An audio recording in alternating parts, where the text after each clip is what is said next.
E aí, aí eu peguei 8 pessoas e colocava. Aí eles enchiam o tanque, chegava lá embaixo arrastando a moto, eu tirava, né? Eu já estava espirrando gasolina. Você mesmo Tirava, que fazia esse trabalho, chupando ali fazia a mangueirinha, também. e jogando. Isso, aí puxava do tanque Então você e nunca quis ser a patroa engravatadinha ali, não, não pode isso não. como se diz, aquela patroa que chega ali e fala assim, não, você mexe aqui, carrega aquela Não, caixa.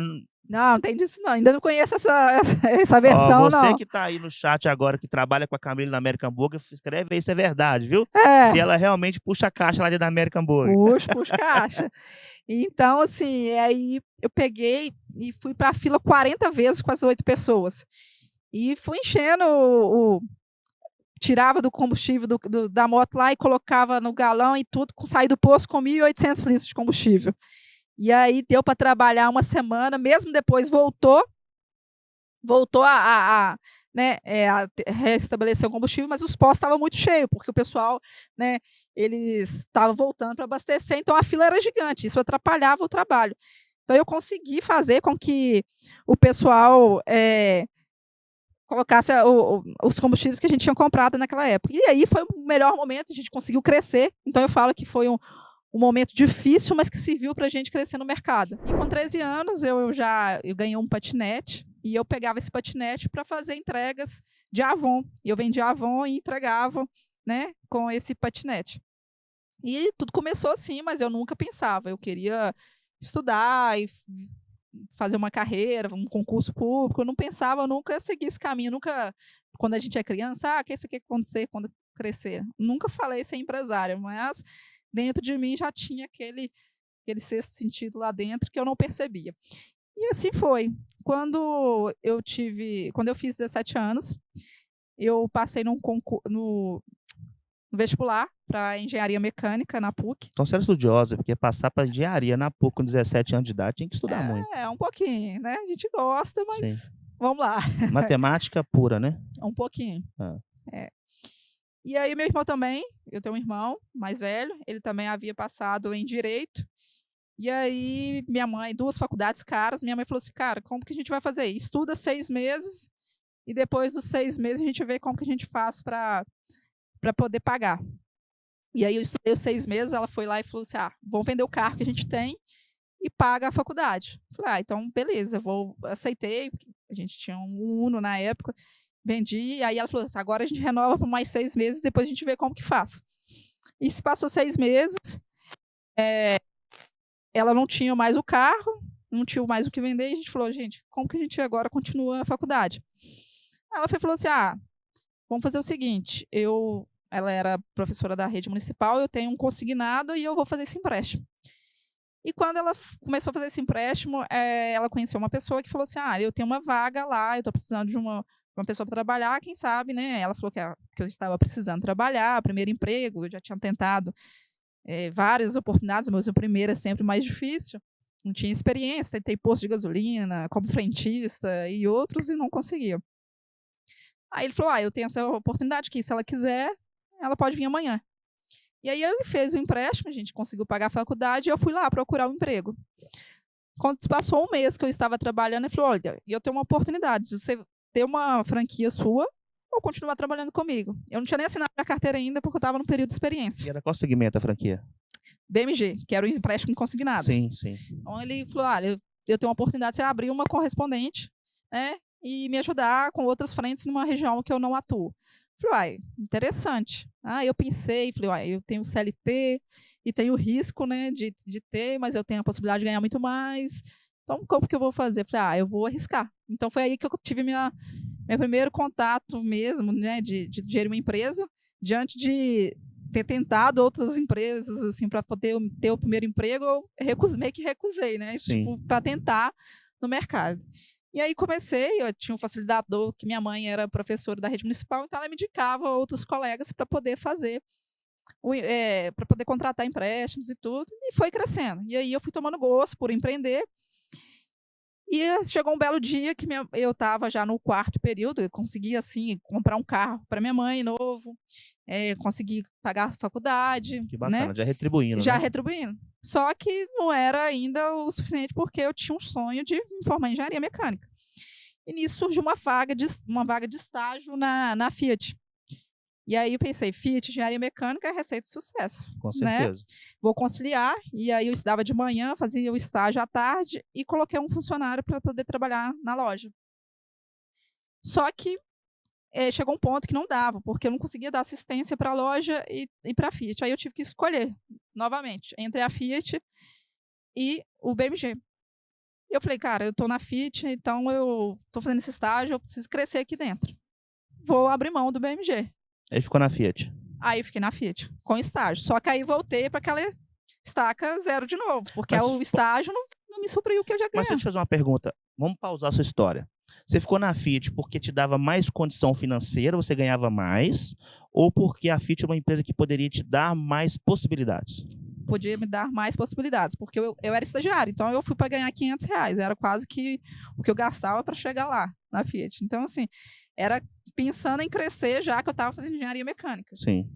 Só que aí eu voltei para a estaca zero porque a renda que a gente tinha era do BMG, que supria o pagamento da faculdade. Então eu falei assim, cara, eu vou com o Pedro, né, que hoje meu esposo na época era namorado, vou vender eletrônicos na porta da Fiat. Você tinha quantos anos nessa época? Em média de 19, 20 anos aí. Uai, Pedro, você pegou novinho, então? Basicamente isso. E aí eu falei assim, vou vender eletrônicos na porta da Fiat para poder complementar, porque eu vi que tinha uma recompra, então eu ia para São Paulo, comprava os eletrônicos, virei uma Silvio Santos. E montei uma barquinha de eletrônicos na porta. Que bacana. E aí eu chegava dentro da ficha e eu falava, gente, na hora de sair, vocês passam lá na minha barraquinha lá, que eu tenho pendrive, DVD e essas outras coisas aí. Isso é bacana que você nunca teve vergonha de fazer isso, né? Porque tem pessoas que têm vergonha de vender um doce da faculdade, tem vergonha de empreender dentro da universidade, tem vergonha de empreender na porta da empresa. Exatamente. Né? Porque ser multirrenda é o primeiro passo para a riqueza, né? Com certeza. E aí eu comecei a vender, mas eu gostava. Aí eu percebi que eu gostava mais de vender os eletrônicos do que o estágio na Fiat. Então eu ficava louca para poder. Eu entrava para o estágio já pensando na hora que eu ia sair, porque eu ia ajudar ele no final do meu expediente lá, eu ia ajudar ele a vender os eletrônicos. Então eu pensei, cara, como é que eu gosto disso? E aí, o que eu vou arrumar? E aí eu falei assim, aí eu comecei a fazer o estágio e super certo a barraquinha lá fora e tudo. Aí eu falei, cara, vamos fazer o negócio acontecer. E aí eu pensei assim, cara, mas vou querer sair da Fiat, ficar só com essa barraquinha, vou chegar aí eu cheguei a cogitar isso em casa, e minha mãe falou, você é louca, você desistiu do BMG, você fez tudo para poder crescer lá e tudo na Fiat, você vai abrir mão agora? Eu falei assim, mãe, mas eu gosto. Aí eu pensei assim, não, vou montar outra coisa no segmento de carro. Aí eu cheguei para minha mãe e falei assim, cara... Você deve ser apaixonada com carro, né? Eu gosto, porque muito. Eu vejo que o seu cardápio é carro, sua caixa hoje é carro. Seu Instagram é cheio de carro. E agora é carro de gente grande, né? Um pouquinho, eu gosto. E aí eu falei assim, gente, como que... Aí eu pensei assim, não, vou falar com minha mãe que eu vou abrir um lava-jato. Aí cheguei em casa, falei, mãe, vou abrir um lava-jato e vou sair da Fiat. Aí ela falou, você é louca, não vai fazer isso não. Eu falei assim, então tá bom, então. Aí eu voltei para a Fiat, comecei a trabalhar mais um pouquinho lá. E aí eu pensei, vou falar com minha mãe, que é um centro automotivo, e aí eu coloco uma troca de óleo no lava-jato e ela vai entender que a engenharia faz todo sentido. Aí eu falei, vou abrir um centro automotivo. Não, então bacana, então vamos abrir esse centro automotivo, que você vai estar na sua área e tudo. E aí eu peguei e tomei essa decisão. Falei, não, vou sair da Fiat, então, para poder fazer o lava-jato, um centro automotivo, né? E aí, o dia mais feliz da minha vida foi o dia que eu falei que eu não iria mais para a Fiat. Então, eu falei assim, nossa, cara, eu não vou trabalhar, eu vou agora montar meu negócio de novo. Sempre puxando para ter o meu negócio. Exato. E aí, o Lava Jato eu comecei a construir nos fundos da minha casa, que minha mãe tinha um espaço lá, e eu falei, vou fazer lá, fiz tudo. A obra durou mais ou menos uns 7 meses e eu já tinha saído da Fiat. E aí eu falei, eu preciso gerar renda, porque eu peguei empréstimo no Santander, no Bradesco, no Itaú, no Banco Brasil, tudo que você imaginar, todos os bancos aí possíveis para poder construir e fazer o Lava Jato lá, porque eu não tinha dinheiro. E aí eu falei, cara, começou a vir empréstimo para pagar e eu precisava fazer renda. Falei, vou fazer o seguinte, vou vender água de coco na pracinha e vou fazer brigadeiros para vender. Que eu fazia o brigadeiro, pensava, cara, eu vou entregar 10 restaurantes, se 10 comprar 10, é 100 brigadeiros que eu estou vendendo por dia. Então, eu vendia água de coco nos horários que lá no Jardim Riacho, lá onde ele tem uma pista de caminhada lá, uma pracinha, o pessoal gosta, então eu vendia água de coco lá.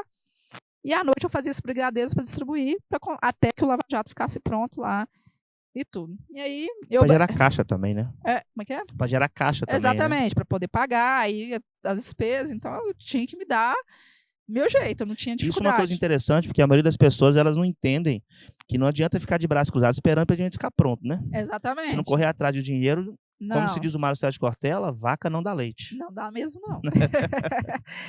E aí eu fiz essa parte e aí, finalmente o Lava Jato ficou pronto. No Lava Jato não, a gente tem que falar centro automotivo, né? E abriu o primeiro dia. Aí chega para mim um Fiat 147 que tinha rodado, acho que uns 10 anos sem lavar, na roça mesmo. Eu falei assim, gente, pronto, agora eu vou falar. Acho que eu fiquei 4, 5 horas lavando o Fiat 147 e no final R$30. Eu falei, nossa, o que eu fiz da minha vida? Minha mãe vai me matar. Eu fiquei o dia inteiro, fiz o carro, ficou novo e tudo. E era eu empresa, você e só você? Era eu e eu. Sim. E aí eu falei, cara, aí minha mãe cheguei em casa e ela falou, e aí, foi ótimo? Eu falei, foi ótimo, não falei nada, agora eu tenho que sustentar isso e fazer o negócio dar certo. E aí eu comecei a fazer curso de polimento, eu polia carros, eu cheguei, pegava campanha eleitoral, e aí chegava com esses carros todos plotados para tirar a plotagem, lavava, polia van. Aí falava, se lava o motor. Época boa. Eu sujava e você limpava. Porque eu tenho gráfico, eu ficava plotando os carros. Então eu sujava, você limpava. Isso, imagina. E aí, aquela coisa. Aí chegava lá, você lava o motor? Lavo, nunca tinha lavado o motor. E aí eu lembro que eu lavei o motor uma Brava. Imagina só que situação, né? Lavar motor de Brava. O carro já é complicado. Exatamente. Você lavar o motor. E aí, na hora que eu fui ligar ele não pegou. Aí eu pensei, pronto, estraguei o carro. Aí eu tava lá desesperado, o dono chegou, não, pode ficar tranquilo, ele não pega de vez em quando, não. Aí eu falei, nossa, achei que eu tinha estragado o motor. Mas não, deu super certo. Então eu lavava por baixo, que eu tinha uma vala lá, que era do troco do óleo. Mas não tinha troca de óleo, não, tá? Era só para poder falar.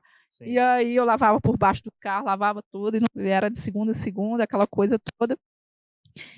Mas eu falo que gato teve 7 vidas e eu tive 7 empresas. Então, assim, eu morri 7 vezes, né? Então não pode morrer mais, não. Nossa, de vez em quando a gente dá umas morridas, mas ressuscita. E hoje eu vendo a sua história e vendo quando você viu que estava crescendo, como que você conseguiu manter a qualidade, o atendimento, e você produzindo, comprando e conseguindo entregar um produto de qualidade? Então, eu falo que eu trabalho 26 horas por dia. Eu faço hora extra no dia. Tenho dó de você, viu, Pedro? E sendo então, esposa assim, também, né? Oi? Tinha que ser esposa também. Então, assim, eu envolvo toda a turma, eu falo que assim, a gente não é engessado, o pessoal brinca que a American Burger é uma loucura. Eu faço o motoboy me ajudar a fazer marketing, muitos dos meus artistas aí mesmo é funcionário do administrativo, é funcionário da cozinha. Então, assim, eu envolvo todo mundo nesse projeto. Eu acho que a missão é passar para os seus funcionários, para a sua equipe, o que você quer, que as pessoas abraçam aquilo ali para poder te ajudar a crescer em alguns segmentos, porque o crescimento ele é difícil, né? Por exemplo, eu falo, a gente ter profissionais, encontrar o tempo inteiro, se acertar o tempo inteiro, você, né? Aquela ideia dar certo, como você mesmo disse. Então, assim, eu sempre corri atrás disso, de envolver as pessoas no meu projeto, de fazer eles acreditarem no meu sonho e comprar minhas ideias, né? Igual assim, meus gerentes mesmo, de boas unidades aí, por exemplo, meu gerente de Divinópolis, que estava até presente aí também, ele foi meu primeiro motoboy. Então, assim, eu dou oportunidade para as pessoas, mostro quanto a empresa pode crescer junto e quanto a gente crescendo junto, como que a gente pode chegar, né? Que todos, e assim, e eu valorizo cada um deles a cada momento. Igual hoje eu sou extremamente grata, eu agradeço muito você aí participando. Hoje, mais ainda, né, no momento que a gente passou aí, eu acho que foram os que mais me deram apoio aí, que continuaram junto com a gente. Então, assim, eu sou extremamente grata. Gostaria até de agradecer nesse momento aí e agradecer a você também pela presença.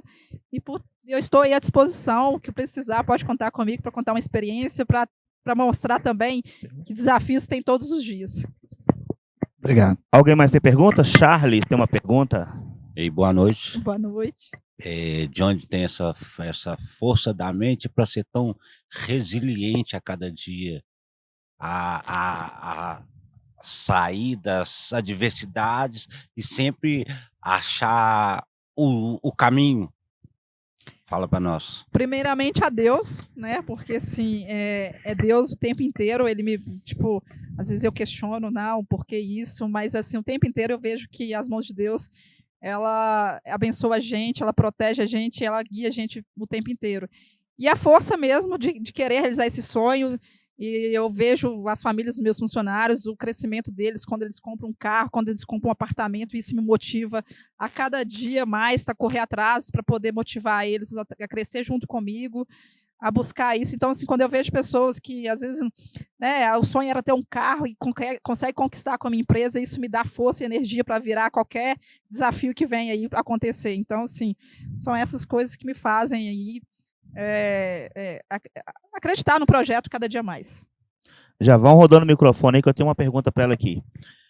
Camila, quando a gente vai mudando de estado, né? Você vai abrindo filiais em outros estados, você vai batendo também, chocando com culturas de outros estados, né? Eu percebo que a cultura do Sul é completamente da cultura do Nordeste e sucessivamente. Você pensa já nessa expansão de franquias em organizar isso e entender se o cardápio vai ter que ter alguma variação por essas questões culturais? Ou se você acredita que não, o seu cardápio consegue ser vendido em todo o território brasileiro com a mesma uniformidade e escalabilidade? Eu acredito que sim. A gente às vezes pode fazer algum ajuste, né, regional, mas hoje o cardápio é bem aceito, a gente teve experiência. E eu acho que a gente tem um valor a mais, né? Que eu acho que a comida mineira, ela assim, Ô, louco, né, meu. ela é diferenciada. Então, assim, qualquer estado que você vai, mesmo que a gente leve aquele jeitinho mineiro, as pessoas gostam, assim, se apaixonam. Então, assim,